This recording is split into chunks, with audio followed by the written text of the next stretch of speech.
Hello, explorers. Welcome back to the Xploration Theatre, where we explore the possibilities of your creativity through the magic of theater.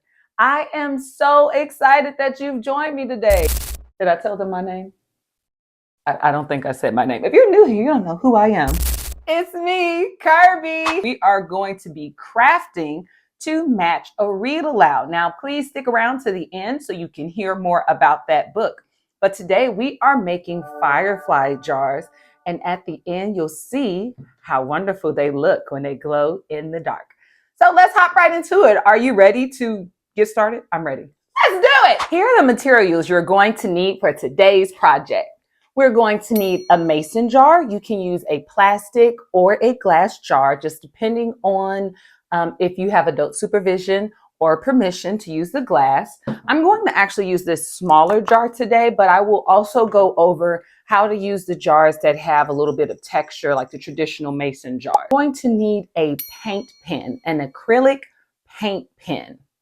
I prefer the paint pens over using a permanent marker because you get more pigment when you draw your fireflies. If you use the permanent marker, it can be a little translucent and you won't really get the full effect when the lights are on. Next, you're going to need some 3D fabric paint, that glows in the dark. The puff paint for, other words. The next two materials aren't needed but can be preferred. You're going to need a paper towel to clean your jar to make sure there's no dust on it. And if you have a little lamp to cure or to dry the mason jars, it'll help it dry faster. I've already washed my jar, but I'm going to take that paper towel, and again, I'm going to make sure all dust is removed from the outside. And then I see a little moisture inside my jar. It's not super necessary, but just for my brain, I want all of that off my jar. Grab our acrylic paint markers. You want to make sure that you shake it up really well. If you haven't used it yet, I will go ahead with a piece of paper or something and just make sure that that paint comes out properly before applying it to your mason jar. I found a very simple clip art picture of a firefly. And what I'm going to do is draw kind of like a little half circle, and the wings look like hearts with two little bitty antennas. So I'm going to do a couple of those and make sure I turn it in a way that you can see what I'm doing. Get a little close up on my little drawings. It can be a little tricky when you have the jars that have the writing on them, writing embossed. What's it called when you have the glass, the textured glass? Be careful as you're drawing over it, because just take your time so that the marker doesn't just pop off the texture of it.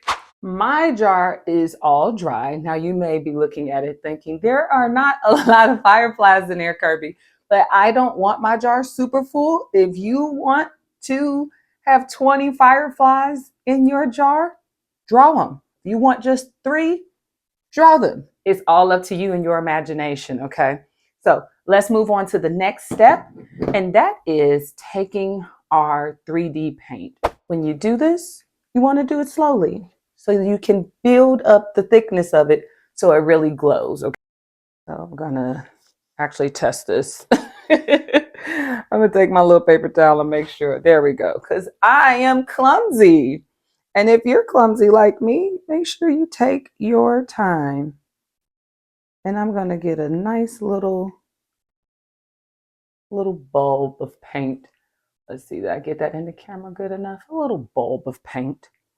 Make sure you're allowing it to dry before you turn it too much. So I'll do a few at a time.